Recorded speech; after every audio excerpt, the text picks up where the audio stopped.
ദുനിയ ഹീന യബ്ഖാ സുലുസുൽ ലൈലിൽ ആഖിർ.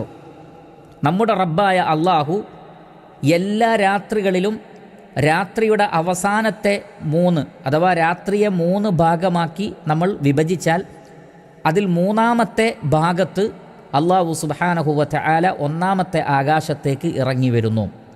മൻ യദ്ഊനി യഖൂലു, എന്നിട്ട് അള്ളാഹു സുബ്ഹാനഹു വ തആല പറയും, മൻ യദ്ഊനി ഫഅസ്തജീബ ലഹു, ആരുണ്ടെനിക്ക് ദുആ ചെയ്യാൻ ഞാൻ അവർക്ക് ഉത്തരം നൽകാം. മൻ യസ്അലുനി ഫഉഅതിയഹു, ആരുണ്ട് എന്നോട് ചോദിക്കാൻ ഞാൻ അവർക്ക് അവർ ആവശ്യപ്പെട്ടത് നൽകാം. മൻ യസ്തഗ്ഫിറുനി ഫഅഗ്ഫിറ ലഹു, ആരുണ്ട് എന്നോട് പാപമോചനം തേടാൻ അവർക്ക് ഞാൻ പുറത്തു കൊടുക്കാം. ഇങ്ങനെ അള്ളാഹു പറഞ്ഞുകൊണ്ട് 1-ാമത്തെ ആകാശത്ത് അള്ളാഹു സുബ്ഹാനഹു വ തആല ആകാശത്തേക്ക് ഇറങ്ങി വരും. ഇത് മുതവാത്തിറായ ഹദീസാണ്. അള്ളാഹുവിൻ്റെ ഇറക്കം 1-ാമത്തെ ആകാശത്തിലേക്കുള്ള ഈ ഇറങ്ങൽ എന്നുള്ളത് മുതവാത്തിറായി സ്ഥിരപ്പെട്ടതാണ്. ധാരാളം സഹാബികളിലൂടെ ധാരാളം